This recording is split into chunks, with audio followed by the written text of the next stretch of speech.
What's up, everybody, and welcome to the Comment Writers. We are a Kamen Rider review podcast. Today on the show, we're going to talk about Kamen Rider Gavv, episode 29. I'm your host, Josh Meek, the Uber Geek, and I'm joined, as always, by my good friend, Toby Tobes. How's it going, Toby? Would you like to make some talk, Kamen Rider? Have you written our theme song? Is that what this is? No. No? It's an old movie reference that you didn't get. What movie? Name the movie that you're referencing. It's called Clerks. I don't remember that. What is the actual song from Clerks?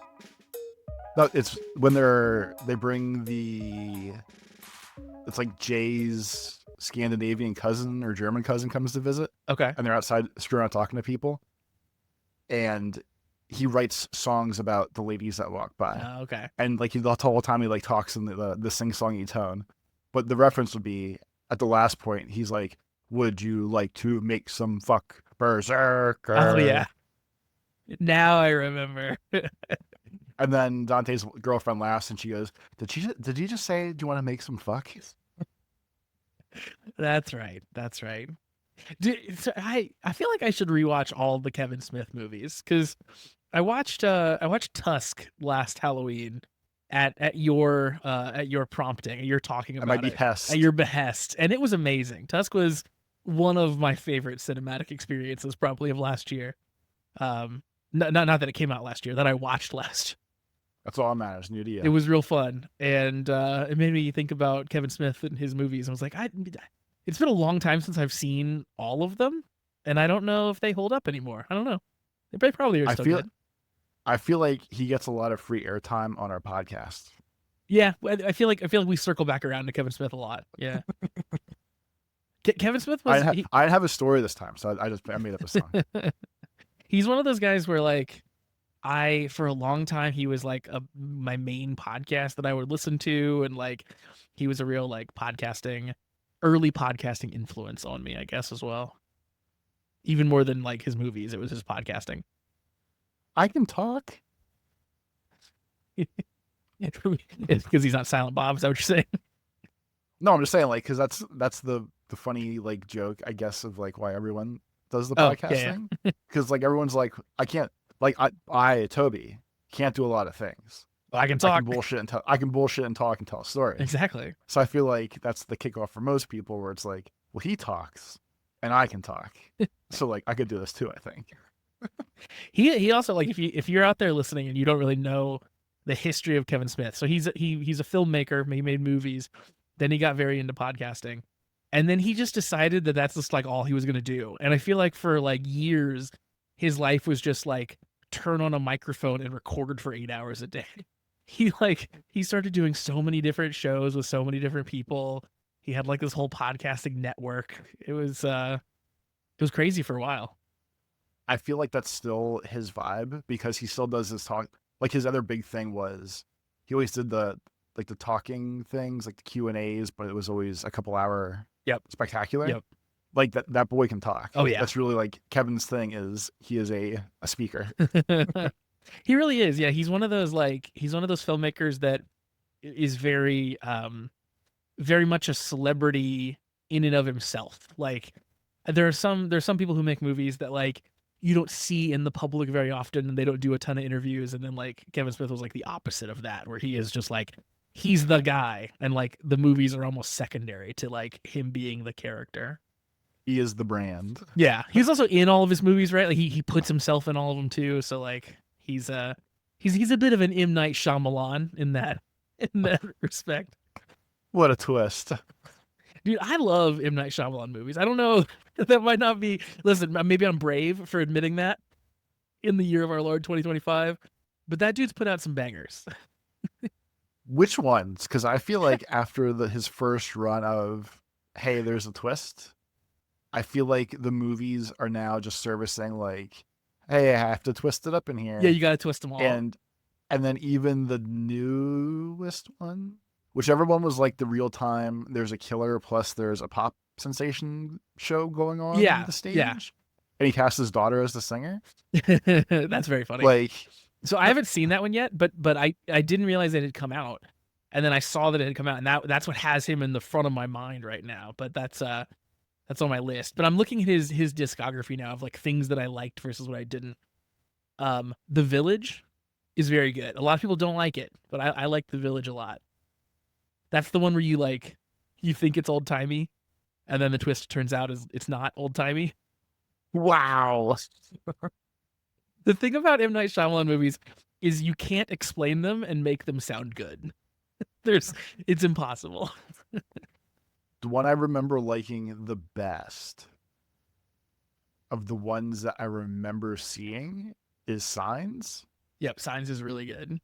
And I only really still remember that because of the only piece of that was the aliens were allergic to water. So the little kid, the whole family had quote unquote little God traits that God blessed upon them when someone's mother died. Yep.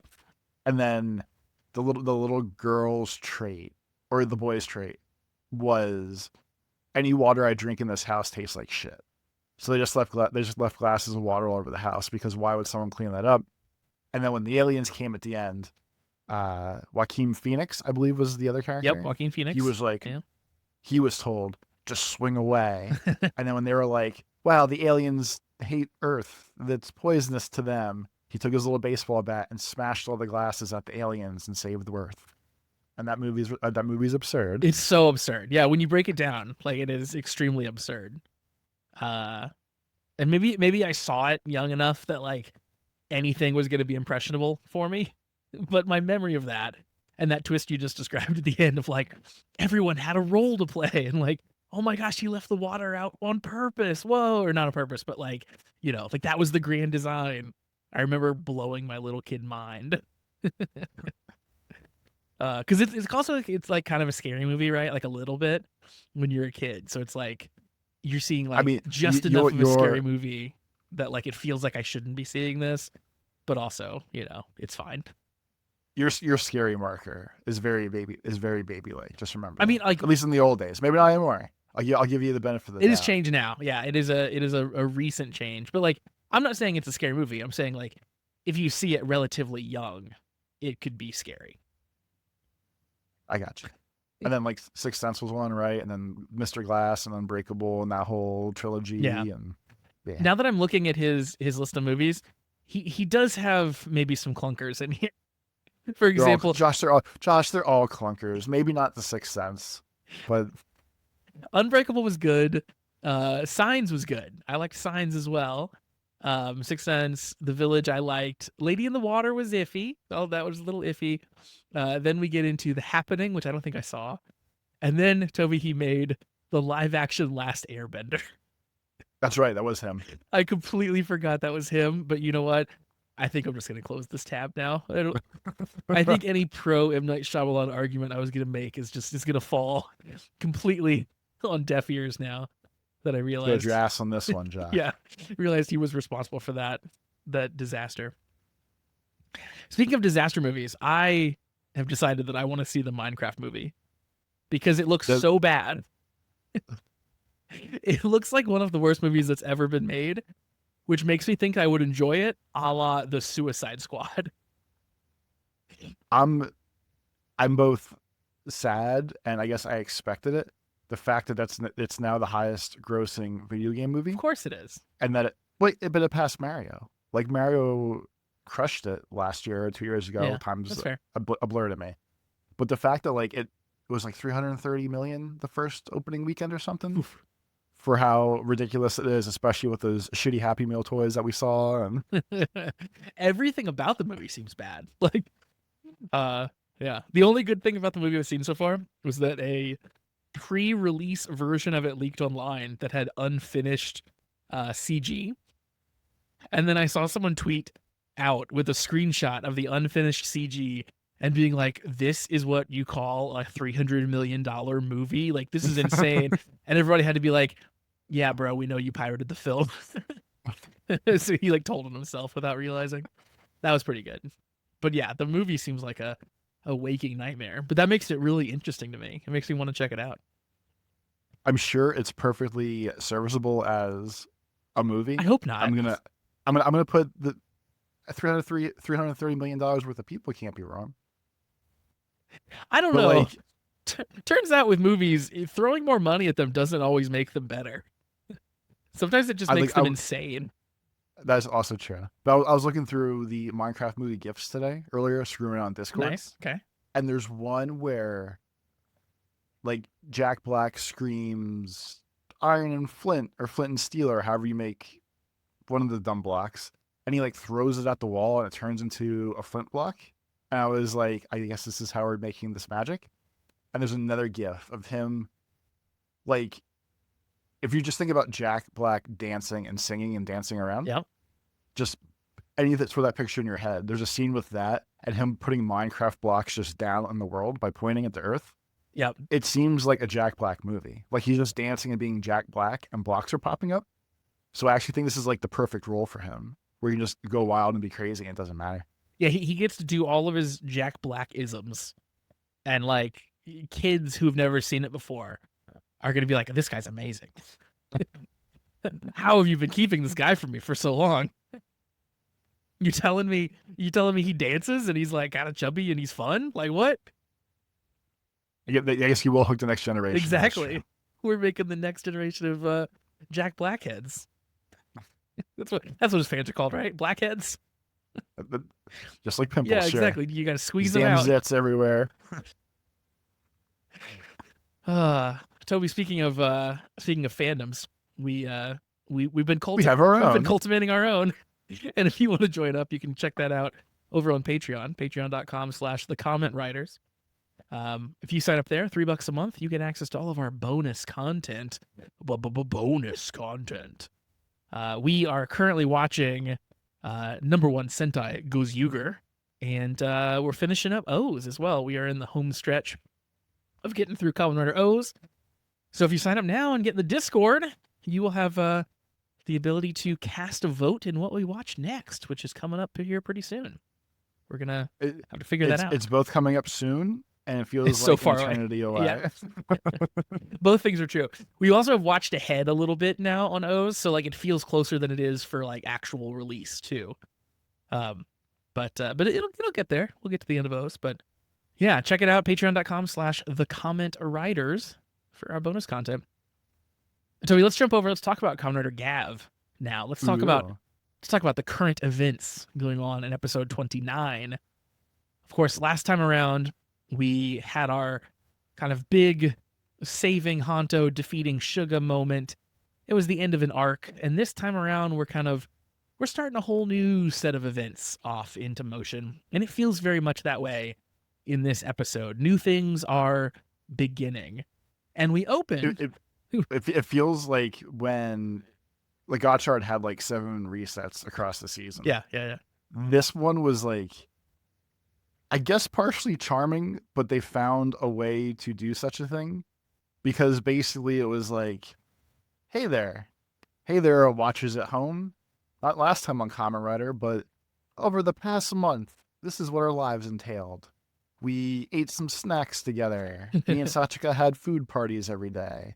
Honto and I became even better friends. He decided to be an investigator again. We went on dates. And don't worry, Login 9 had a bunch of delicious rocks, and he's really on our side now too. And like the recap of, not so much a recap of the past for like restarting, but just doing this weird time skip of like a month has transpired since all the bad shit you remember. Yeah. Leading into the end of that being, but there's something dark lurking that we didn't know about. And just like getting back into the episode that way was hilarious. Yeah. It was the cutest time skip that I've ever seen in media. Like most of the time when a time skip is happening, it's like because something awful has happened and they want to show you the aftermath, or, you know, it's because they want to shock you with how things have changed. But this one is just like, hey, we became like super good friends, and like we continue to be super good friends, and like this is so much fun. We're hand waving away any drama that was left over just so we can start fresh. And that's exactly the answer. That's why we got the month-long time skip, is so that we don't have to justify why Honto isn't sad anymore. or bruised or anything like that. It's like everyone's good, everything's fine. It's been a month. And it was like the funny part of all of it too, because it made me question episodes more, how the show works. one of the final statements before, hey, by the way, the stomach family's coming back was, and don't worry, we protected the world from all sorts of Granutes while we were gone. And they rapid fire show like Yeah. 6 Granutes getting murdered. Yeah. And all it made me think of is I know it's the point of the shows, but we waste so much time in the shows of like 7-minute battles, or like we always like give Sentai shit where it's, oh, 6 minutes of fighting the monster little size, but then 6 more fighting the monster big size. And the fact that apparently we can just speed run Granute kills in 5 seconds makes me wonder why I don't do that more. And just be like, oh, off screen we took care of the real problem. Just have like Hanto run up and be like, oh, Shoma, while you were eating popcorn with Sachika, I killed the Granute that was bugging the town. Don't worry. Yeah, just like whatever. I like the idea that the monsters would almost become like a nuisance. It's not even like the thing we have to deal with. It's just sort of like a bug we have to swat, and then we Yeah, get back it's to like- the main story. Because no one's really sending them out. They're just kind of like showing up and they're like, okay, we'll take care of Yeah. this. And we don't have to talk about the form until the end. It's also crazy to me that during the high-speed pre-roll of, oh, look at all the things we did over the past month, there was one of course, Sachika just having food parties with Shoma every day. And he was like, popcorn, yummy. And he goes, uh-oh, my stomach. And like it tingles. And Sachika climbs under the table and puts her hand like right by his stomach and That was catches the pizza, insane. which is really like, it's the most off-putting of her accepting things flying out of her friend just Yeah. because of the weird undertones. But with that, any other time there's been new Gochizos that have forms tied to them or that do something, it's always it's normal conversation. It's, oh, you had a bad day, here's some ice cream. Or, hey, Hanto, Sachika told me ice cream cheers up tummy aches, so here's a chocolate frappy, and stuff like that. But this time it was a cutaway scene during a last time on Kamen Rider.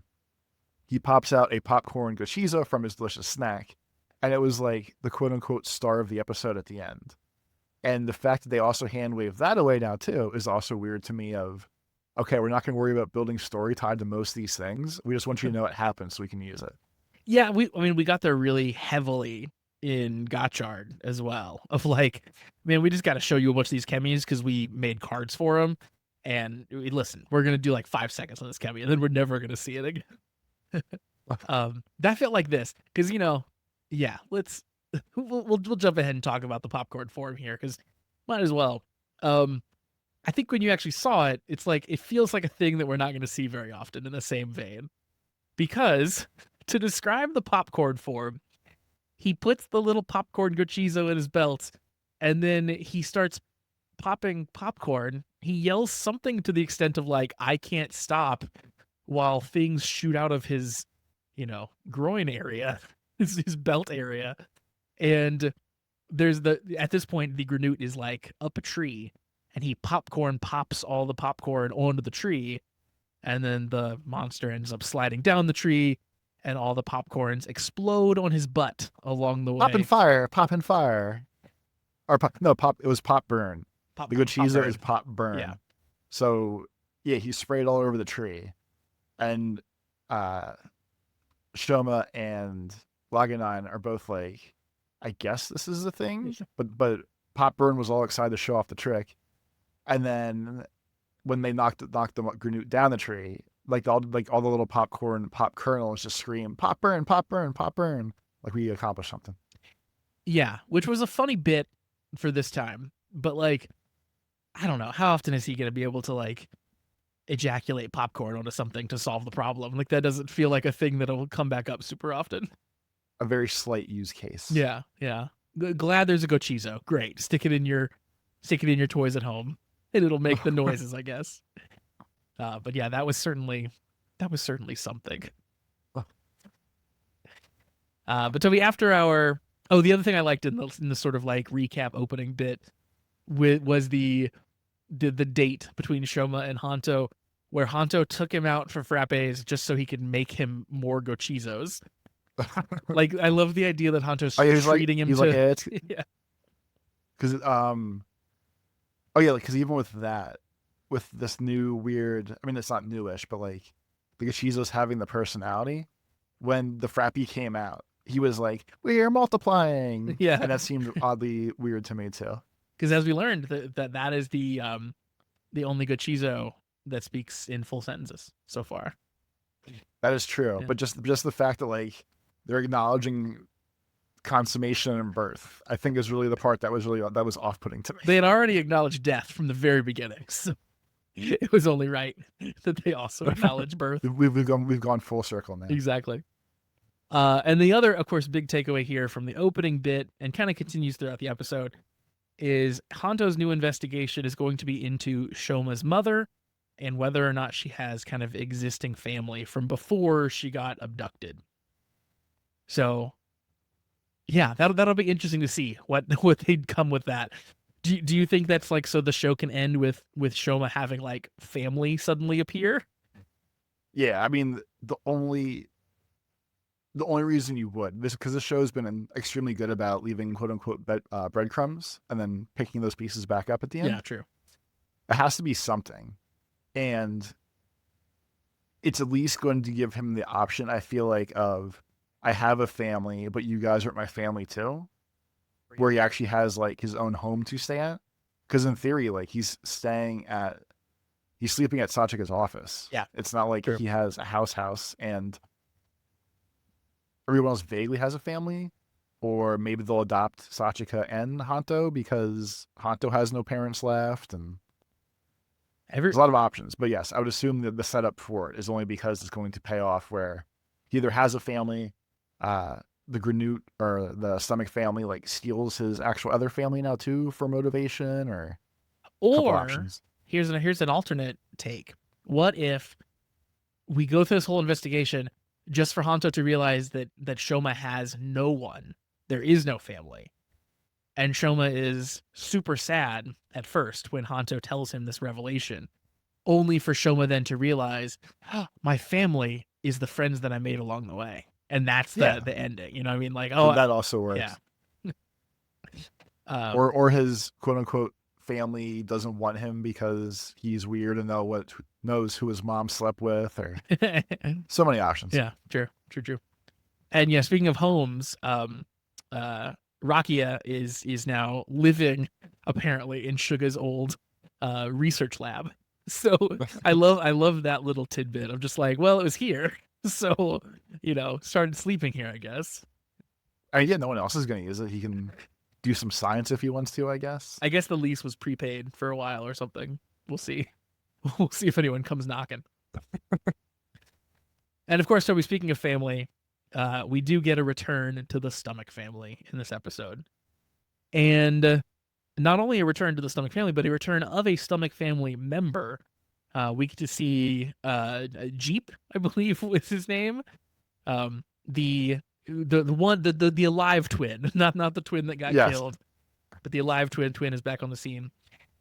And the alive twin is, I guess, engaged to be married to Lisel Zarudak, I think, or Zarudek or something like that.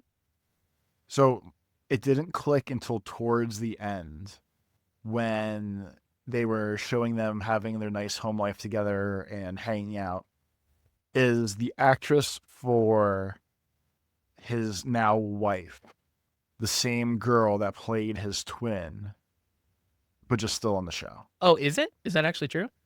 I don't know, but the face kind of looked the same at one point, and then it would explain why the one girl let herself be killed off because she could still be on the show. But at least visually, as you and I know, our face blindness is top notch. So I didn't look into it, but I couldn't tell if it was actually like the same girl or just a girl that has the same like round, happy face, bright eyes kind of deal. Yeah, I have no idea if it's the same. I'll have to look up. I'll have to look up the actresses after this. Maybe Shane will tell us later. Maybe true. But along with, I guess, meeting this woman, the reason why it matters for the Stomach family is that she is the daughter of apparently the president of Granute World. His name is like Baka. You gotta marry up, they say. Yeah. And he shows up at Stomach family headquarters, and they like instantly sort of like kneel to him, like, oh yeah, whatever you want, like anything you need, sure thing, Mr. President, is the total vibe. And he clearly isn't very happy with them because they've sort of been holding the means to get to Earth, and he wants to be able to kind of control those routes as well. So that's It was an like, interesting oh, take on this. it is. Oh, you guys have your snazzy human forms. I heard you've been testing them out a lot. I heard they work pretty well, don't they? Like, Yeah. So it seems like, yeah, we're gonna get this weird like Granute infighting power struggle now, between the Stomach family and the the Gerodak president family, whatever. Or he's just going to take over entirely, and maybe he's just going to be in charge. Maybe it's not so much a power struggle as it is we saw the coup today. But yeah, I didn't expect them to go that deep into the workings of Granute world necessarily. because there has been a decent amount of shows, at least I feel like I've watched with you, where at some point they decide the big bad is not actually the big bad. Yeah. And there's a second one that shows up later. Or there's like they do a reorg and another one shows up. Yeah, I feel like it's a that pretty feels- common thing. Like we see that a lot in these shows. Yeah. Yeah, but I feel like that seems like the setup that's going on now of, hey, the president or the leader, whatever hell he is, he's mad at the Stomach family now too. And the only person that can help them is Little Red Gavv, because now they have a common enemy and they can work together and all that kind of usual happy horse shit they like to do. Yeah. Yeah, it turns out this guy's not the big bad. It's actually this guy that looks like Michael Jackson and has a monkey. He showed up late. Exactly. That was still the worst. If Um, nothing else, at least the El Presidente, I think has an octopus helmet. yeah, head? it is Or- very octopus-like. Yeah, So I was excited.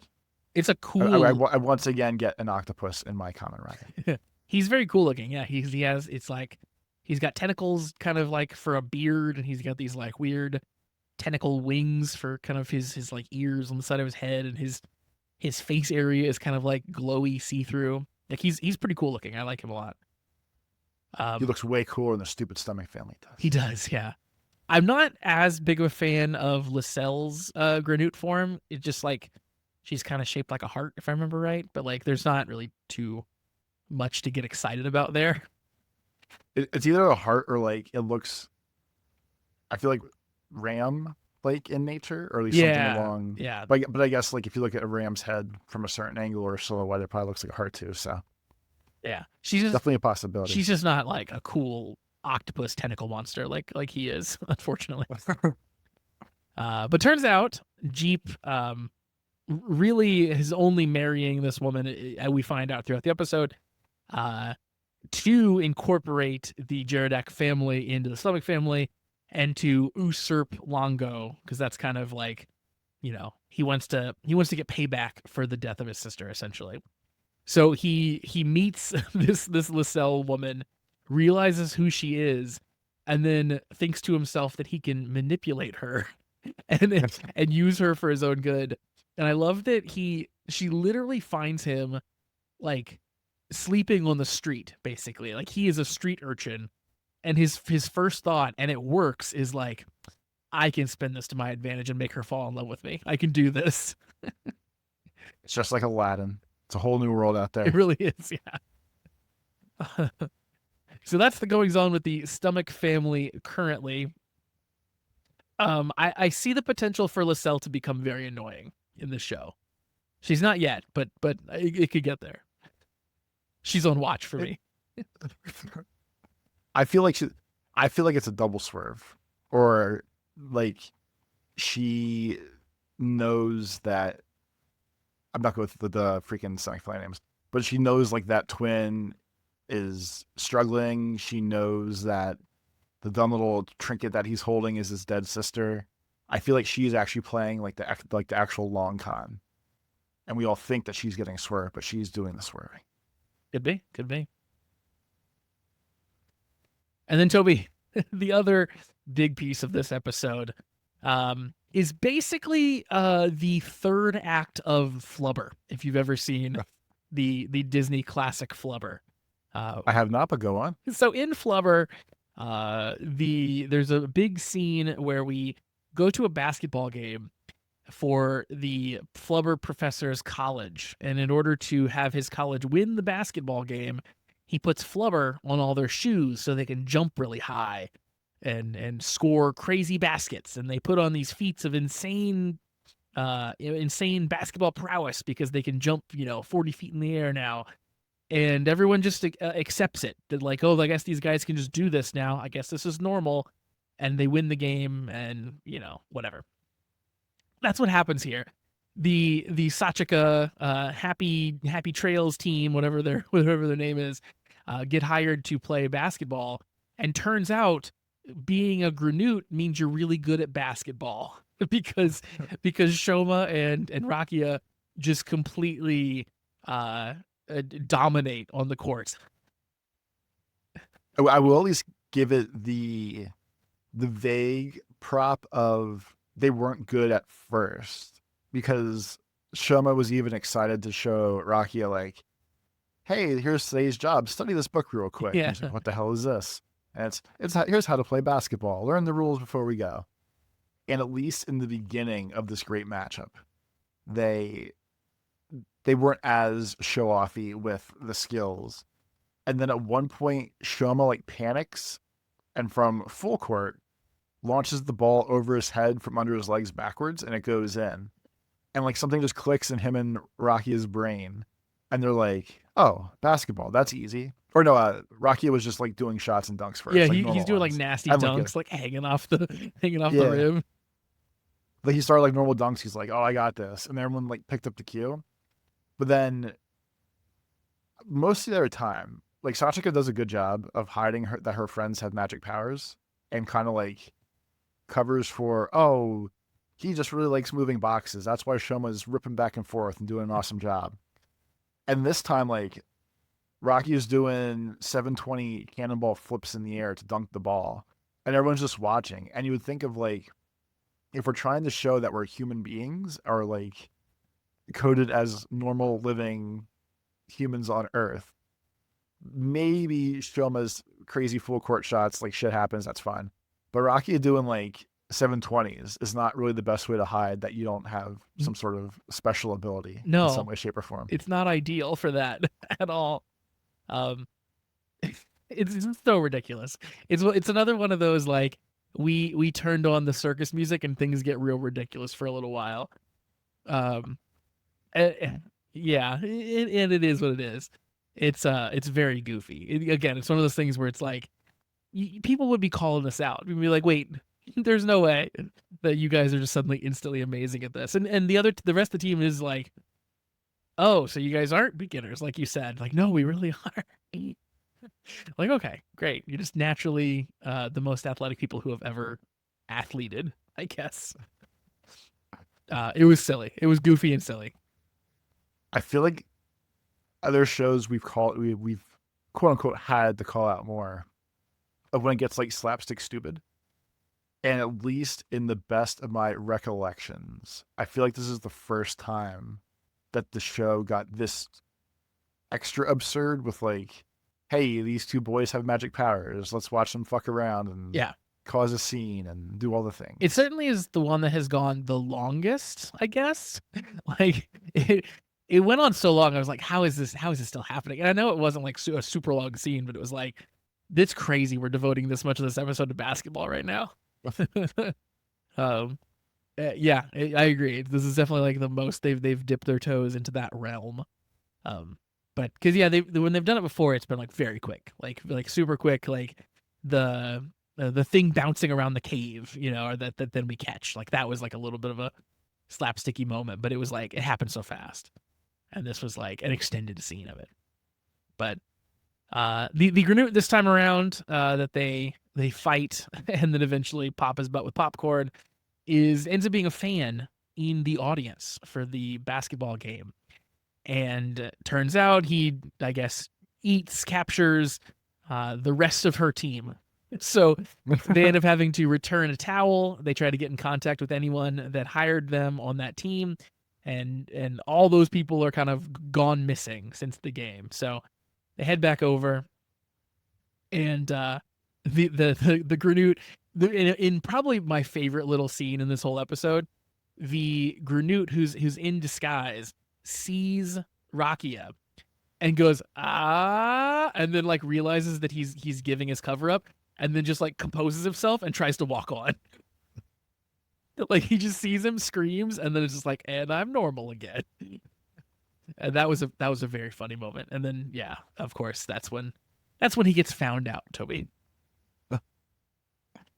I love that the investigation portion of that was just so simple. It was just like show back up to the basketball place, and then the enemy reveals himself. That was all it took. Yeah, like at least he had like when he was studying. It's with the weird gap of, oh, I know who Rocky is, but I'm a giant wuss, so I'm not gonna talk to him. I'll let him. If I don't let him be, he's not gonna let me be. I'm just gonna watch some basketball. It's time to go. Cover my face. And then it turns into, oh shit, you busted me. I gotta get out of here. Yeah, exactly. And he's kind of a big hairy dude. He runs out into the kind of woods, and yeah, that's where the popcorn butt stuff happens. Which again is ridiculous. Everyone loves popcorn butt. Yep. And then of course Lascelles shows up, and that's basically where our episode ends. So what are your thoughts on the beginning of this arc for Gavv, kind of the direction we're headed? As of now, it all seems fine because obviously we need a story to finish the story here. Yeah. The intro to it this week is funny. I guess it's the best way they could have did it. But I feel like in all the shows I've watched with you so far, they've done the, hey, here's the bigger bad that we never knew about until towards the end that just showed up. And it kind of bums me out we're going back to this again. But I guess if that's the constant in these shows, like complaining is pointless because that's just what always happens here. Yeah, I like the ones where like the big bad can kind of evolve along the way and get stronger. Like we saw that in Geats, right? Or no, I'm sorry, that was a little Gotchard too. I'm forgetting the guy's name, but the one guy is sort of like he goes away for a while and then he comes back and he's like he's stronger and all that. Goldman? Yeah, the gold guy. What was his name? I forget his name, but that guy. Goldman. All I ever called him was Goldman because I don't know. Like yeah, I feel like Goldman did go through like a couple transformations where he went through his, if you're playing a video game and you beat the first life bar and then the second life bar pops up, like that's a fun way Same to vibe. do tokusatsu shows, and I like when they do that. But yeah, very often it feels like it's just sort of like replaced with a new danger in the last 20 episodes, and that seems like what we're getting here maybe. For me, this was, like you said, a serviceable episode to kind of give us some story and like set us off in a new direction. But it was certainly at times a weird meandering episode. But I still ended up being like mostly charmed by it. Like I really liked the time skip thing at the beginning. I thought that was really cute. I like that like they kind of just went out of their way in this episode to like show us how good friends everyone is. Like even Uncle Denty is like is roped into the friend group and is getting thank you cookies, and Rocky is getting his rocks and getting to eat them and he's loving it, and it's very just heartwarming that like, oh man, like all the crew's together and they've been working together and like they're figuring it all out, and that's the kind of fun heading into the rest of the show because it's been kind of a long time coming where everybody is happy with everyone, all together. But certainly good times. Toby, let's jump over to emails. We have an email address, cast@commonwritersucks.com. And this week we do have an email from our friend Shade. You, of course, can send in emails as well, just like Shade did. Send those to cast@commonwritersucks.com. And we'd be happy to read your email on the show, whatever you want to talk about. But this week, Shade is telling us that Rocky is balling all over the place. Yeah. Very much true. Hello, everyone, and welcome to the third arc of Kamen Rider Gavv. This week, the gang plays basketball while Honto does some actual journalism for once. Oh, and Jeep got engaged or something, but that won't be important at all. But before we get to all the trivia, let's check out some news and announcements during the past week. On April 1st, the official Kamen Rider Gavv Twitter account was taken over by Stomach Incorporated. I don't know if you saw this, but they posted an image that when translated says, "We're hiring Stomach Inc. looking for passionate individuals to join our team. Easy and enjoyable work. Uniform provided. Transportation costs covered by us. Yummy sweets can change the world. Come be a part of a job you can be proud of. Head of Stomach Incorporated, Longo Stomach." That's a hell of a sales pitch. Shade says, "I'm going to assume this is what Longo was doing during the 1 month time skip." He's just furiously writing up a job posting. He's trying to get more people in there. Yeah. He sees the project's falling apart. This Gavv kid, man, he keeps knocking out all of our best employees. We got to get more dudes. That's pretty funny. Shade goes on and says, "Next up, we have some more announcements for Kamen Rider Majade and Girls Remix." We talked about that recently. Girls Remix, Shade says, is a team-up web series featuring female Kamen Rider characters. This time, they've announced some more characters. And as a surprise, our girl Sachika is going to be in it. Hell yeah. Shade says this is probably the closest we'll get to a Gavv X Gotchard crossover. And you know what? I'll take it. Yeah, I like Sachika so much. It's always exciting to see more of her. Yeah, I think I'm like weirdly pretty hyped for this show. It's it should be fun seeing like all the girls get their Kamen Rider on. They're all gonna do the weird girl stuff that no one knows about. Yeah. We're gonna solve some mysteries. And then they're all gonna go to the bathroom together, like as a unit. Go on for like 45 minutes. They'll come back and feel awkward, like, "Oh, I was just sitting out here. What'd you guys talk about?" "Oh, no, I don't know." Were you guys in there fighting monsters? Shade says, next up are some Sentai and Kamen Rider anniversary news. Last week, April 4th and 5th, were Kamen Rider's 54th and Super Sentai's 50th anniversary. To celebrate the first Super Sentai, Himitsu Sentai Go Rangers' 50th anniversary, they invited the original 5 Rangers themselves for an event. That's cool. The actors of the original team all there together. 50 years ago, it was these 5 who came together to make history as you see it today. Together, the 5 of them are Go Ranger. If you think that was exciting, then I think you'll like this Kamen Rider news because Lord Toei themselves has acknowledged your existence once more. Kamen Rider now has an official English Twitter account. Damn right. And yes, it's legit. They are seriously planning on expanding tokusatsu in the West, according to this interview from Deadline with Toei's CEO. The existence of the official Twitter account proves that they're serious. Like we can actually expect something down the line. Ever since the account went online, there has been immense support from numerous fans. Funny story, the account actually got suspended for a few hours because there were too many people following it in such a short amount of time. It has since made a return with over 23,000 followers currently, including me. So yeah, very exciting news. I know that Josh is not on Twitter anymore for good reasons, but you've got to admit this is incredible nonetheless. Yeah, I hope that it is as positive as Shade is thinking that it will be. I guess is what I'll say about that. We in the past, Toei has made some efforts into having a presence in the West, and we had a thing called Team Kamen Rider, which was like English-speaking people. Basically, it was giving Kamen Rider a Western PR team, like a Western social media team, and they really, like, I thought when it first got created that it was going to be this thing of like, oh, they're going to bring the shows over, and like they're really going to start like telling people what Kamen Rider is and sort of spreading the word. And really, all it ended up being was like news about toy pre-orders. Like, hey, do you want to get your driver? Well, like you can do it here. We'll tell you about it. We'll tweet about it. But like there was like really not much in terms of like actually the show coming over in any meaningful way. And it was clear. The Twitter has been out for a week, Josh. Just remember that. We have to start somewhere. No, I'm talking about Team Kamen Rider. I'm talking about the old thing. Okay. Which like fizzled, right? It's like it went for a while. They didn't ever really do much, and then it kind of it went away.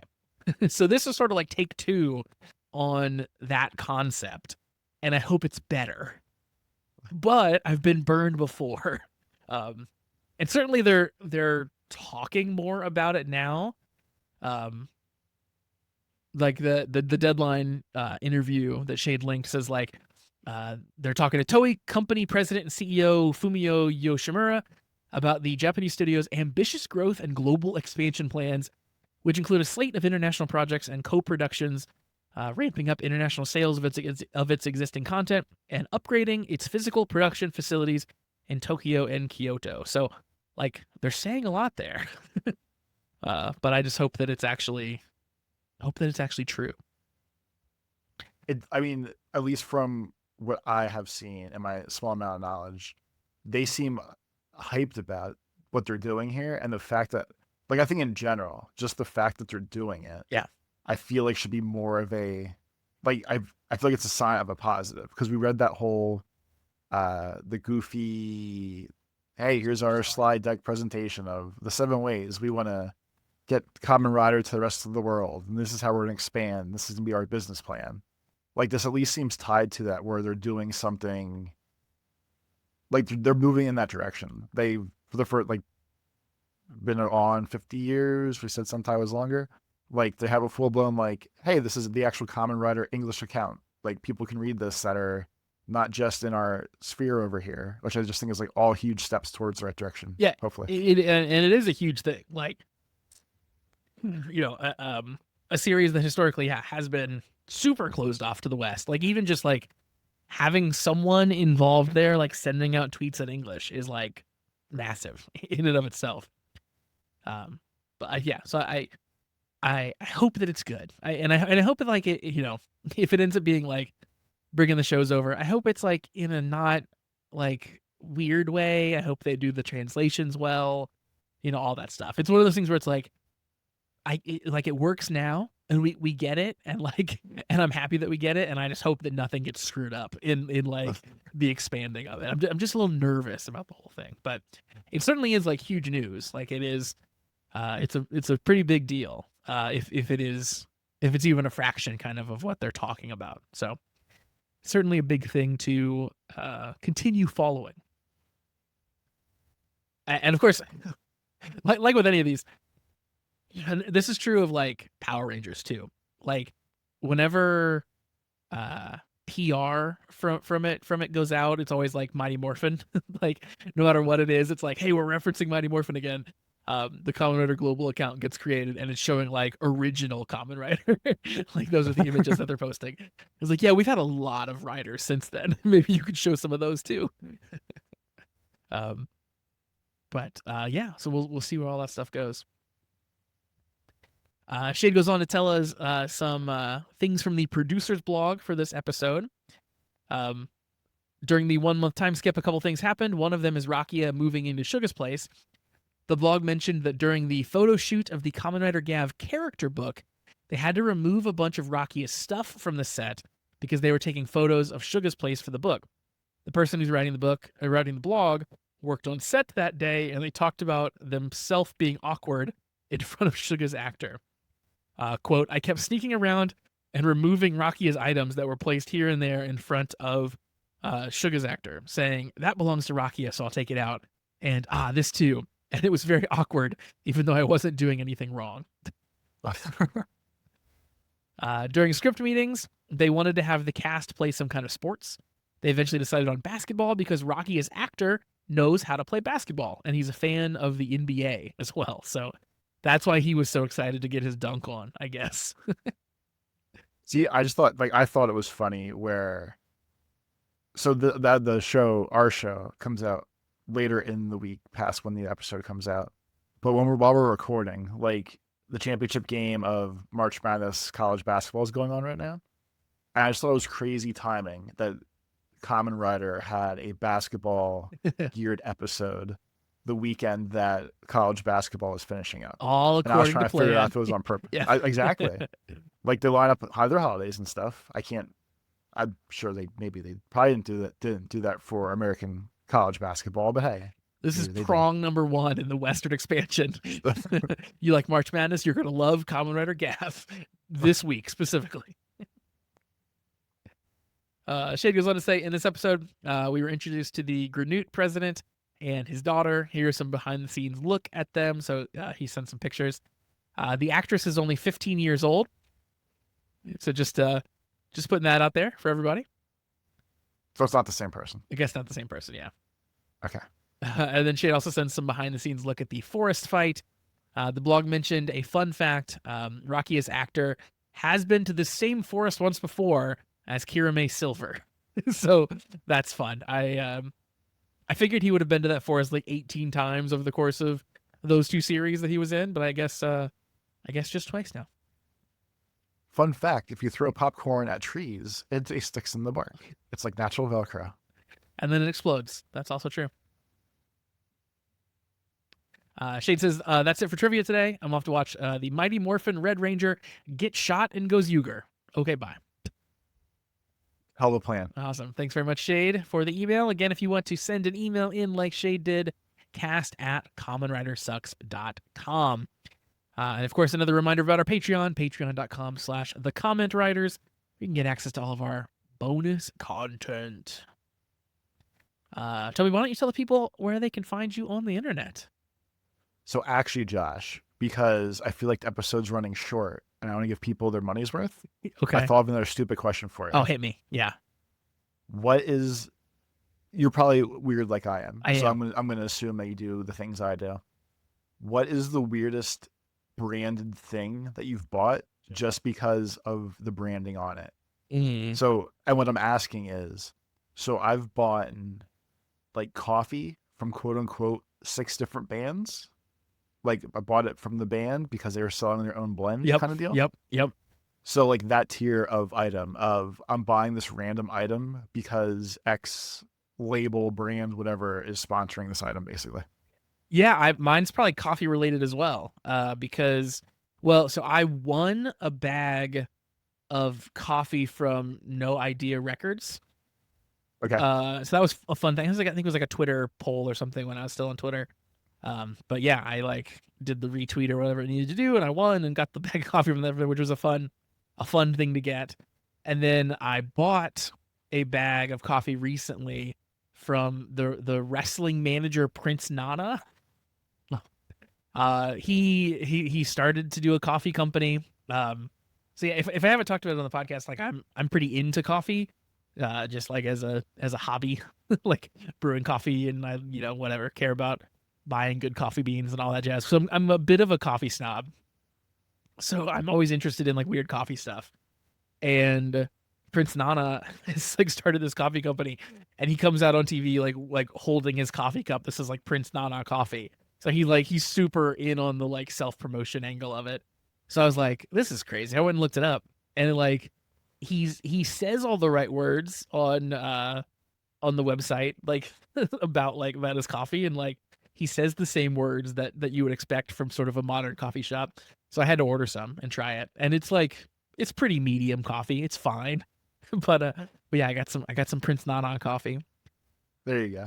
So what made me think of this again? Like I have a ton of the coffees. I've bought in hot sauce from lots of random places just because of the labels. But tied to that, today my shipment came in where Atari, the company, teamed up with some hot sauce brand in either the UK or Denmark or somewhere over there. It was like it definitely came imported to my house. They had made Atari cartridge shaped boxes for Atari game flavored hot sauces. Okay. And I was gonna only buy I was looking, try to find it as we talk. I was only going to buy the hot sauce flavors that I wanted. I was like, oh, okay, this will be like one random flavor, no big deal. Like for example, if you were playing, these are all going to be Atari games, so most people probably won't know. But like Crystal Castles was a very old game I used to play. There's it's a bear that collects gems, and there's berry bushes in it. So like the Crystal Castle's flavored is enchanted berry barbecue sauce. So I was looking through, and I was only gonna get a couple of random flavors, like, oh, I'll just get 2 or 3, because hey, I don't need 10 different hot sauces that are Atari labeled. But then I decided I need the whole set if I'm going to do this. So I settled on, well, I'll just buy all 10 flavors. So now I have almost a dozen Atari cartridge logo branded hot sauces to go through. These do look cool. The boxes are cool. The labels are very neat. They're all very they're reminiscent of the like Atari label cartridges, and they have the awesome, like, the best part about the Atari nowadays is looking back at the art that was on the boxes of the Atari games, and they have the art on all the boxes and on all the bottles themselves. It's like, that's cool. I like that. The only negative for me here is that Atari is like not Atari anymore. Atari, I think Atari is owned by some company that basically bought the name. So like they just bought the name Atari so that they could make crap like this. Awesome. Which, I mean, sure, like, I guess that's what you do, but like there is no through line to like the Atari company that made, Pong, except in name. Literally, it's just trademark is the only thing that's carried through. And I even have like weird Atari nostalgia for like when they got sold to Infogrames for a while, because that they made the driver games when they were like Infogrames / Atari, and those were good. Gotcha. But now it's sold again, I believe. I'll have to look up the history again. I think it's still even a separate company now. But yeah, I'm sure that I have done a zillion of things just like this, where it's like a product that I didn't really need, but it had a video game on it, so then I got it. Also, that's incredibly true of like Spider-Man. So many things I own, I bought simply because they had Spider-Man on it. Yeah, I'm a nightmare like that too. But so talking about this now made me think of 2 Atari stories, and I don't know why, but we're just rambling now. So the first one was when I was in college, or high school into college. One of my favorite pop punk bands was the Ataris, and when you read their name on just the words spelled out, whatever, it looks like Ataris because there's no apostrophe, and when no one knows who they are when you're a kid, everyone's like, "What's the Ataris? Oh, it's a band thing." Okay, blah blah. So their one hoodie that I had an Atari 2600 on the hoodie, and it said the Ataris. I think it might have been to like help break out of what that issue was. So the 2 times it came up oddly in life, once was my high school science teacher, who thought it was the coolest thing ever just because the Atari was on it. But 2, I used to go to Chi Chi's restaurant a lot on the weekends in college, and Chi Chi's is a long dead like Mexican food chain, kind of like Chili's is now, or Taco Bell, or any food chain. Yeah. They closed a long time ago because there was a lot of hepatitis breakouts, and they started just closing the place. But my server the one night when I was like 18 or 19, he was probably 25 or 26, and he was like, "Holy shit, that's a cool hoodie. I collect Atari games." And I was like, "Ha ha ha, no, like I have a bunch too, but it's for the band." And then he just started talking to me about Atari stuff. And he's like, "Yeah, I have a ton of games, I'm missing a couple from my collection." And one of the ones he mentioned was River Raid, a game that I know I had. So we were bullshitting, and I was like, "Oh, I'll just give you mine. It's no big deal." And he's like, "No way." I was like, "Yeah, seriously, like I don't care." I was 19, didn't care about Atari games. And I eventually ended up going back to the restaurant and just gave the kid River Raid for Atari. Nice. And he thought it was the coolest thing ever. I forget what prompted me to look for it like years and years down the road. I guess it was an expensive game to buy back then on like the used market. So I felt like I fucked up with that. And then, just a little bit of an odd miss. You have an awesome story about it now, which is so much better than owning River Raid in 2025. I don't know. Maybe it's a high value game. But also tied to Listen, you can replace your copy of River Raid right now for $50. That's brand new sealed. So yeah, so that probably would be like way higher. no, it's Look, it's worth it for the story. Pre-owned 35. Oh wait, this one's 17. That's probably a better deal. These are all beat up. Mine was probably fucking mint, son of a bitch. But so, and then also, oddly enough, I like watching Shark Tank.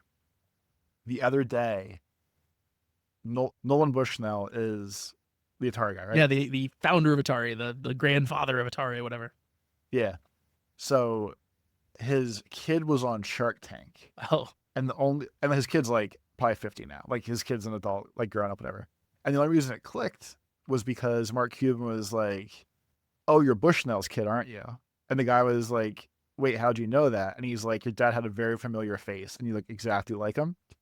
And I thought this was a funny thing, but Nolan Bushnell's son is now trying to start an AR company, and it looks like absolute shit. But I thought it was hilarious that like he's basically following in his dad's footsteps of I want to make a game thing. And I thought that was cool. that is cool.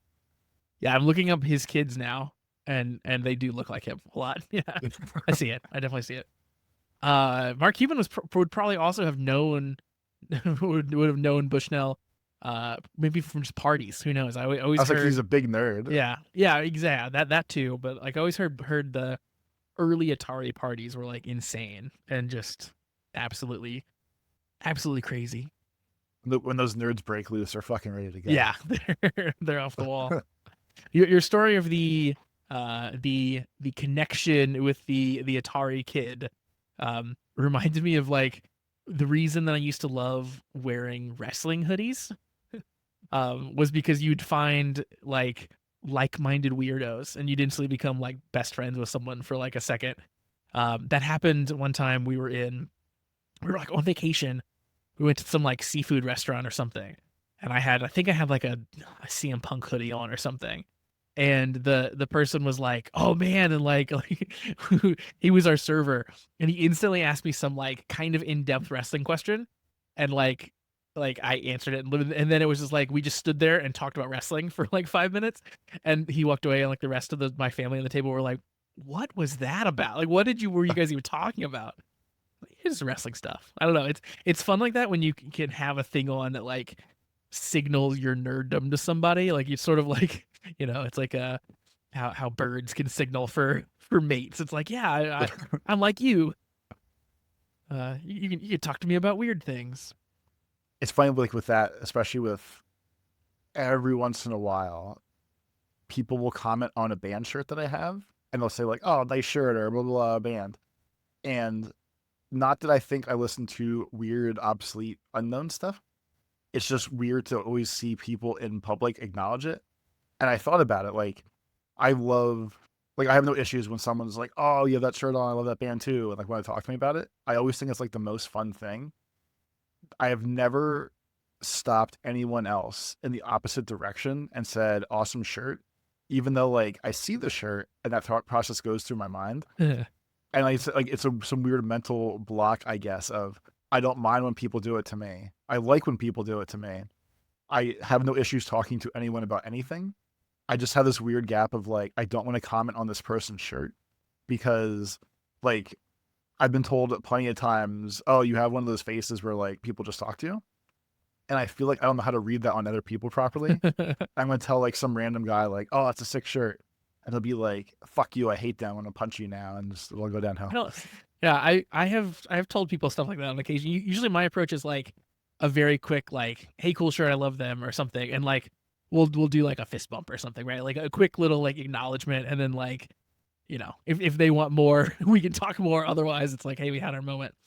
I've done that a few times, and it's only ever been fine. It's only ever been great, because like I don't know, like people like when you acknowledge the things that they like. So I'm sure it'd be They fine. feel more cool because I told them they were cool. Exactly. This weird guy also knows the weird bands that I like. I guess that's true. I guess that would be a nice bonding moment. And then it's funny because I've also had people tell me, "Look, I'm sure it's a real record label. I only ever knew them from YouTube. It's Monster Cat. They do all over the spectrum of like EDM stuff. Yeah. And more so when it wasn't a huge thing. I found like little tiny underground groups through them. And the one day I had a Monster Cat shirt on, which is literally just like a giant cat silhouette with headphones on, and some kids stopped me, and it wasn't just, oh hey, that's a cool shirt, or like some weird cat with music, it's funny. He goes, oh, that's like, I think he said like Avicii or like someone that would have been on that channel at some point. And he was like, oh, that's so and so's record label, isn't it? And that one actually stopped me in my tracks and blew my mind. And I was like, holy shit, yeah. Because of all things I didn't expect someone to know in public. It'd be a Monster Cat hoodie because there's no words. It's just, again, a cat silhouette with headphones on. Yeah, that one's pretty And obscure. that one's weird. Yeah. Like if it's like band name, people are gonna get that. But yeah, like symbol for a record label, that definitely is much more niche. But yeah, I feel like the one good thing about like the internet nowadays, and like you realize that lots of people have niche interests. I don't know, like it didn't used to feel like that when I was a kid, but now you sort of are exposed more to other people's niches, or like you might not be into it, but you're at least aware that other people are into weird things too. And that's for good, that's been nice. good or for good or for bad. Sure, we've opened the floodgates. exactly. And now everybody's reading their smut books and stuff, and sometimes I wish I didn't know some of these things. But yeah, you're right. You follow those people on purpose. Don't do that. What do you mean? Oh, you and your bookstagram over there. No, definitely not. Dude, turns out even I have a limit. Come on, Dia. All right, so tell the people where they can find you. Let's get out of here. On XE Everything app, it's Life of Tobes. On YouTube, it's Tobes Plays. And on Retro Achievements, because Atari is forever, is Tobes Plays as well. You can find me on Blue Sky at meek.lol, and you can find the show on Blue Sky at commonwritersucks.com. And yeah, check us out. Give us a like, give us a subscribe, whatever means of recommending that your platform allows. Please go through that process. Leave us a review. Like I said last time, give us a scrabble. Give us a scrabble, exactly. Tell a friend. That's what you can do the most. Is if you like what you hear, go tell a friend, and maybe we'll create a new listener together, like a popcorn gochizo popping out, and it'll be beautiful. And if you make something pop out of someone, I don't want to see it. Don't TikTok it, don't YouTube it, don't Instagram it, don't Vine it, don't whatever other video apps I can't think of. Just you keep that away from me. Don't Scrabble it. You keep your business to yourself. Exactly. All right, that's going to do it for us for this week. We hope you join us back here next time for discussion about Gavv, episode 30, the big 3-0. But until then, have a great week, everybody. Peace.